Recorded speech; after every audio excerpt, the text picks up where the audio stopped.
Oh la la! Can anybody guess what we are making today? That is correct. It's not fondant, it's fondue. Welcome to the holiday season. Happy holidays, y'all. Andrew Zimmern here from home base. AZ Cooks Instagram Live edition.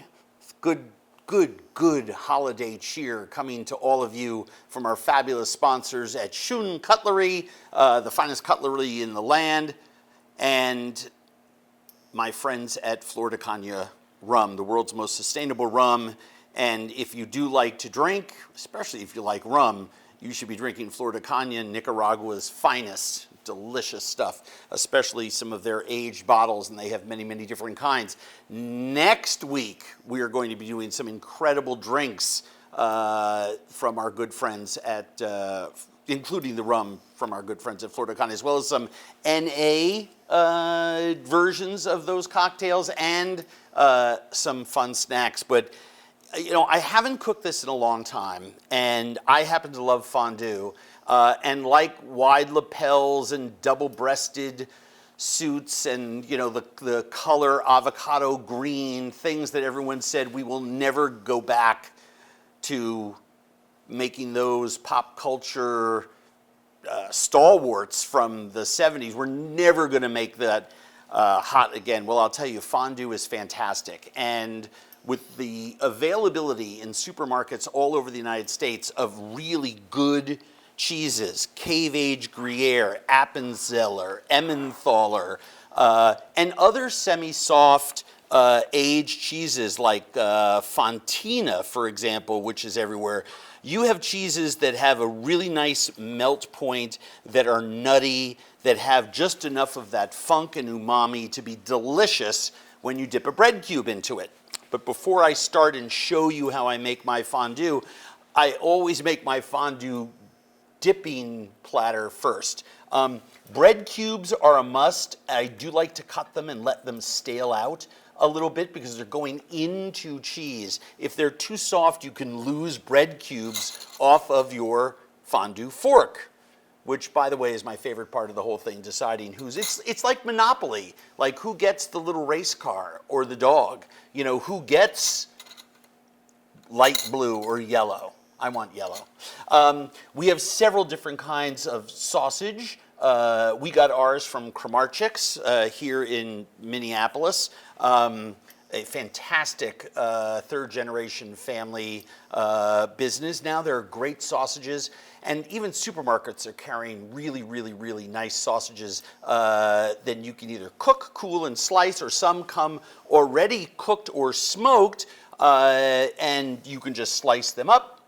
People put them on a fork. I like to make the slices kind of thin like this. You can go in cubes as well, but that way you can pair, say, a piece of sausage with a piece of cauliflower, or these small little potatoes that are being sold in markets now. Put some herb sprigs around there. Let the aroma waft across the table. This is just a suggestion. I happen to love, Madeline threw some peppadews on here, which come in a jar in the pickle section of your market. To have something nutty, cheesy, and rich cut by something acidic and sweet hot is lovely. So the combination of peppadew and bread may be my first bite. But the fondue comes together very quickly. I'm going to show it to you in real time. I always get my fondue base ready first. You don't want to be searching around that while everyone's hungry. I will tell you right now, as many people who make jokes about fondue, if you serve it to them in your house, they're going to be all over it. Who doesn't like melty, gooey cheese? So the fact that fondue has been poo-pooed for so long actually kind of ticks me off. Have this, your fondue vessel, don't stick it here so it gets a hot spot and you wind up scorching what you pour in. Just make sure to heat it up. You can just place this on another burner like I'm doing here. I'm just going to put the lowest setting on it just so it's nice and warm. Then it goes on here and that candle keeps everything hot. Oh, doesn't like it because it's not induction. All right, so stick it in a warm oven. You get the drift, right? Okay, first thing that I want to do, put my fondue forks over there, is I take a clove of garlic and I just break it with the heel of my hand, and I crush it, and I rub that garlic, I mean, to the point where you can really see garlic sticking in that pot. And then I'll scoop out some of those bigger pieces, and I'll maybe leave some of those other smaller pieces in there. And I immediately add my white wine and my lemon juice, which are my acids. Now, every time I do that with the garlic, people say, does it really make a difference? I'm telling you, it really makes a difference. Just that little bit, you don't want this garlicky. Some of your ingredients here are garlicky. But that little bit of just brushing the inside of the pot with garlic is absolutely fantastic. You're gonna really, really appreciate that light garlic flavor. It's not overwhelming, it accents the cheese. I have turned my temperature under the pot up a little bit. I want this to come to a simmer before I start adding my cornstarch and my cheeses. I should get a spoon out. The key element here is that every time you add a cheese, you add 1/3 of the cornstarch and whisk. And you don't add another cheese until the first, or the cheese that went before it, is melted. Does that make sense? Then at the end of this, we're going to add kirsch, okay? This is from the Black Forest. It's German. It's cherry brandy. If you have grappa, you can add that. If you have applejack or calvados, you can add that. Anything that is made with fruit and has a nice high proof, like 80 and up, is going to be just perfect. And you just want 2 tablespoons of that. Any more than that tends to dominate the flavor. You don't want that. Come on, you'd think this would boil by now. Any questions or comments from fondue poo-pooers out there, Abby? Yeah. What? Really? Yeah, actually, what about people that are trying to eat healthy? During the holidays? Excuse me? Is there a healthy alternative to fondue? Yeah, have less pieces. I mean, look, here's the thing. Let me tell you something. You wanna go, all spinach salad all the time?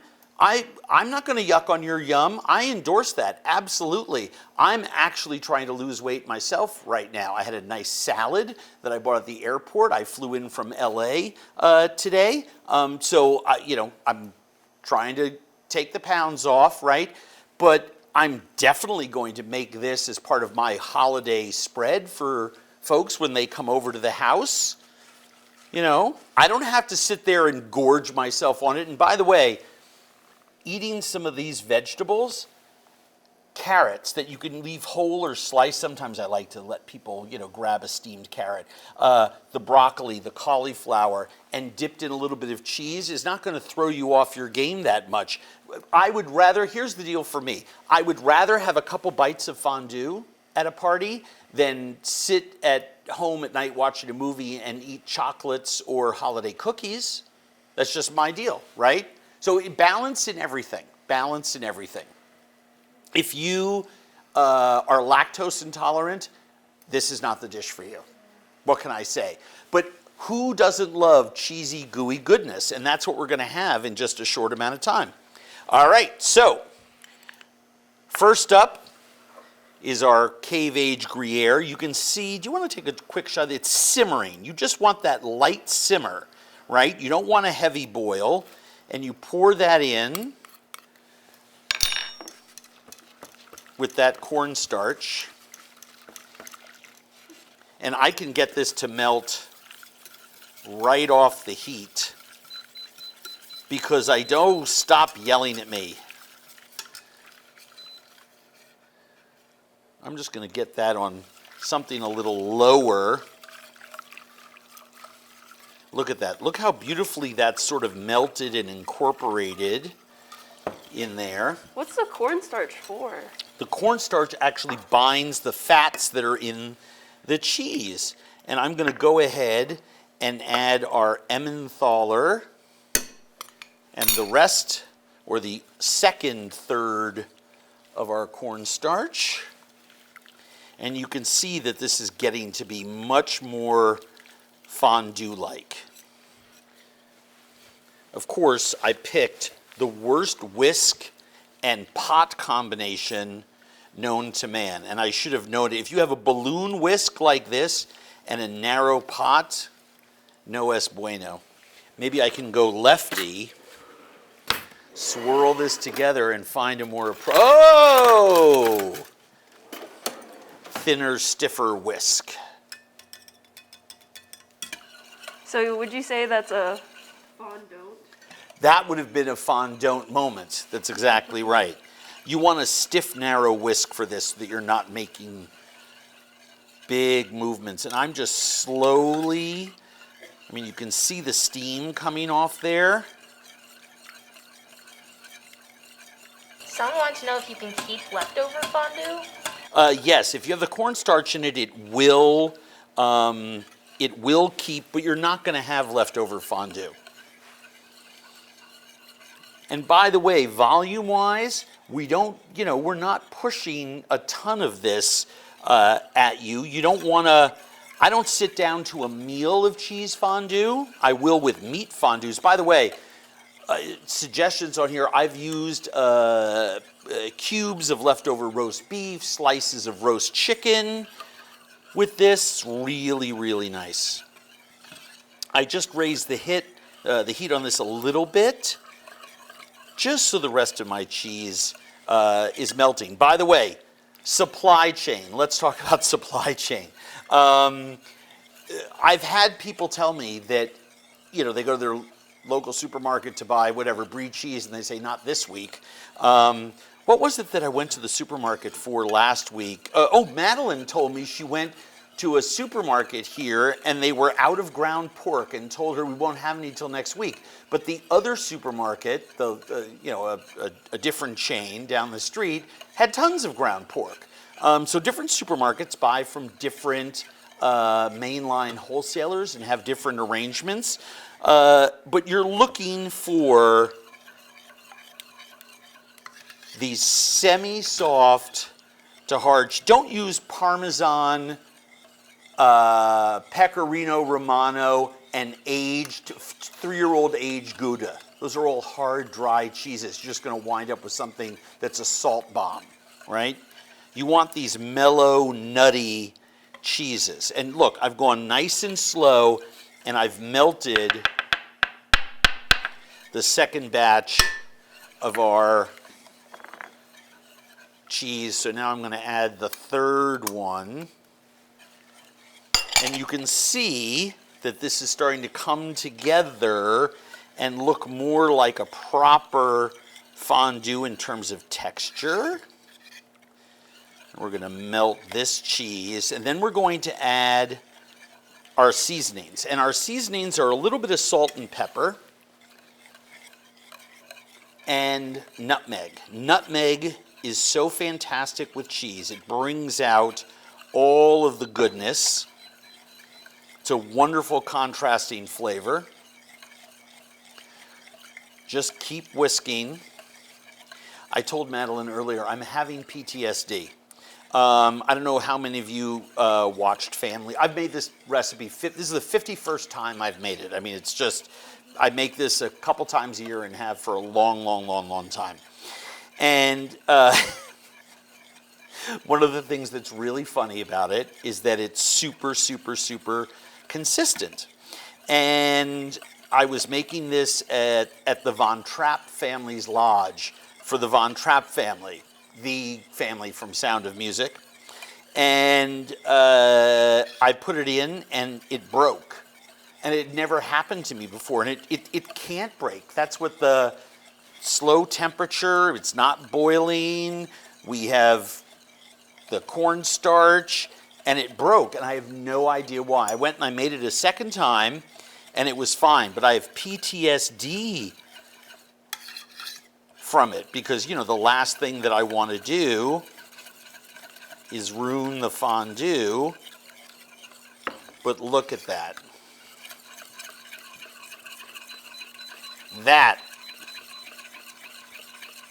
is what you're looking for.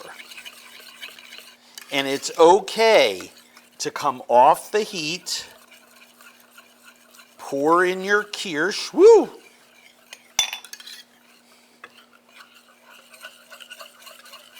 I'm just gonna tilt this. I wanna show you what I'm doing. I'm just tilting that and just whisking that top part, letting my whisk do the job for me. And then a little bit of nutmeg, which goes a long way, but I do want that nutmeg flavor, and some cracked black pepper, big cracked black pepper. Oh, that nutmeg smells so good. I bet Abby and Emily can smell that from where they are. And wipe that way. Fresh nutmeg, don't buy ground nutmeg. You just should never buy it. You get 5, 6 nutmeg pieces to a jar, and I would encourage you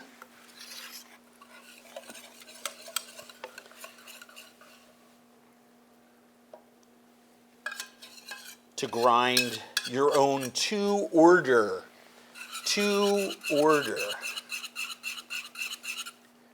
That, my kittens, is what fondue is all about. And that flavor, those nutty aromatic cheeses are just doing so beautifully. Do not get your fondue pot too hot. I selected yellow. Questions, comments, criticisms? What do we got? Would you ever add a little cayenne to this? Absolutely. Some people like to do that. Some people even like to put hot peppers on here, ones that aren't too spicy. What's your favorite kind of cheese? What's your favorite kind of cheese in general? The stinkier and nastier, the better. Of course. So things like a poisse, I love. I love little steamed potatoes. Yeah. Potatoes actually aren't a kind of cheese. No, in my cheese. I was now going back to what I'm eating. Okay. What else do you got? Will you be posting the recipe? The recipe is already up at andrewzimmern.com. And look how healthy I'm being for all of those fondue poo-pooers from earlier. What's better than a cruciferous vegetable like broccoli and cheese? Was that an SAT prep word? Yes. Have you ever had Tillamook cheese? I have. Delicious cheddar. And by the way, for cheese snobs, and we all know who they are, everyone has a friend who's a cheese snob, Tillamook cheddar is a very nice commercially made cheddar. Have you done any Christmas shopping yet? Mm-hmm.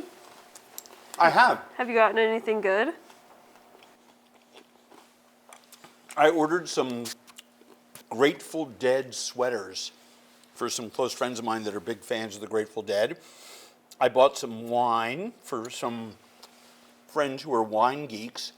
Tomorrow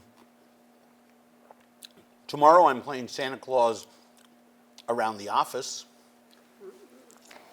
Someone wants to know how you feel about double dipping. Excuse me? Double dipping? Someone would double dip? Apparently. That's sacrilege. You don't double dip. Now, if you dip something big and long in there and took a bite and then reversed it and put it in, but even then you're sort of over-handling it, I think. Folks who are, by the way, if I'm with my kid and we're, skiing and we come into the lodge and we get a big pot of fondue and I'm double dipping with my child, that's fine. Everyone else, no. Really? Everybody else? That's fair. Are you a fan of eggnog? Commercial eggnog is such horseshit. I'm telling you right now, that stuff at the supermarket, do not buy it. That has as much in common with real eggnog as my sitting on your turntable makes me your vinyl version of, Led Zeppelin's Houses of the Holy. That was a long metaphor. Yeah, it was. What you want to do, and I really truly mean this, I'm not shilling. We have such an amazing homemade eggnog recipe on our website. You can make it for everyone. You can put little bits of brandy or rum or something in there for people. You can serve it hot or cold. It's a real, true eggnog. And so I would encourage folks to get into that and not do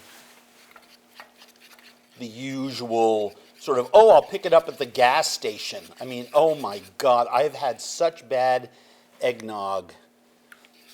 I always like, because we have this hot pot now, so you want to make sure the top doesn't cool. So just give it a nice little stir. Let your guests enjoy. God, I love this stuff. I'm telling you, I can eat fondue all day. Fondue for me is not a fondant. Anything else? Do you have a favorite Christmas cookie? Do you know I do? And we're going to post it next. Is it next week that we go Next into week. some Christmas cookie stuff? I learned how to make it in New Mexico. It is a very thin cookie called a bizcocho that I sand with sugar and cinnamon. It's absolutely spectacular. It's the only one that I do. But I recommend, there are some great holiday cookie books. The one that I'm cooking out of these days is Sarah Kiefer's new one that I actually got a copy of 5-6 weeks ago. That's really, really great. A couple of things. You may notice if you go to our website a lot or you subscribe to our newsletter, you may know about some things others don't. I have a new column on Substack. We drop 4 pieces of content every week, Tuesday, Wednesday, and then Thursday we drop 2 pieces. Tuesday is a fun essay with a lot of different moving parts. I think it's pretty fun and amusing and very entertaining. I think it has a lot of good travel information in there. I'm writing from a globalist perspective about food and travel. Then we have a recipe. Then on Wednesday and Thursday, we have, I call it the Greek chorus, where I actually get to comment on my own stuff, sometimes not too kindly. And then we also have a chat function where I ask a question about what they're doing with their lives vis-a-vis something that I brought up earlier in the week. So it's really cool. It's called Spilled Milk, and you can find it at andrewzimmern.substack.com. There is a link to it on our website across the top banner. We also have a new link on our website across our top banner because everyone is asking about our spices and where to get them. Our partner Badia, huge shout out to them, redid their website. And so now we link to a place where you can get whatever you want in the Andrew Zimmern spice line, the food adventure spices that are absolutely fantastic. We have some new videos coming out on things that you might want to be able to cook with them, and I think that's really fun. It's a lot of really, it's cool stuff. What else do we want to tell people? Oh, if you're around during the day tomorrow, just for a surprise, watch The View. Sure. One of my favorite shows. Yeah. I watch The View, but I am for sure tuning into The View Yeah, tomorrow. me too. I mean, for sure tuning in. Yeah, it's like cable's #1 watch daytime television That's show. exactly right. It is cable's #1 daytime show, and we can't wait to see it. It's very exciting. And what else do we have going on around here besides a fondue party? Oh, Emily. It's Emily's last day. It is her last day. It's her last day. Uh-huh. She's moving on, so she gets to pick her color. Ooh, I want blue. Fantastic. There you go. We're gonna continue the fondue party right here. Remember, recipe is at andrewzimmern.com.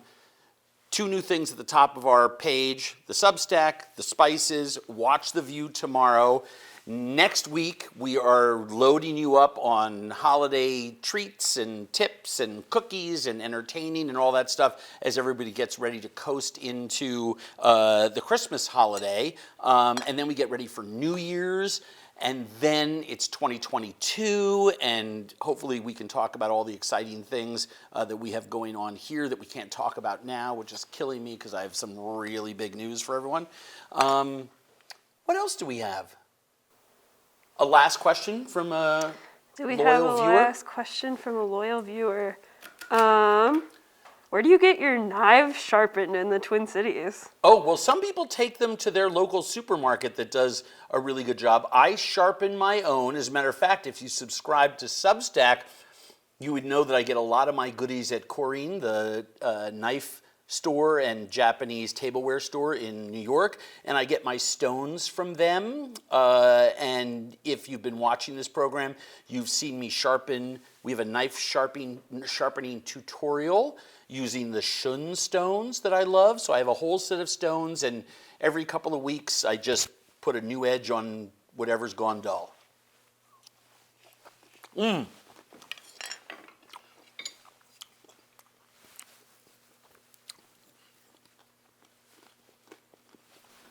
Uh-huh. Yep. This is what you hone your knife with Don't sharpen. in between cuts. If you start to feel it drag in your food. This is not a sharpener. This is a honing steel. A stone is what you sharpen. You put a new edge on. So that's what I'm talking about. Great. Thank you. Does that make sense? It does. Abby, are you going to bring this recipe home to your parents? Yes, absolutely. Fantastic. My work here is done then. My work here is done. I love you. Remember, it's fondue, not fondant. Be kind to everybody. Have a great couple of days. Check out all the new stuff that's on our website. Subscribe to our Substack. Check out the spices. They make great gifts, as does the Substack subscription for the stocking stuffer or last minute gift for someone. But we also have a free section. So enjoy that. See you later.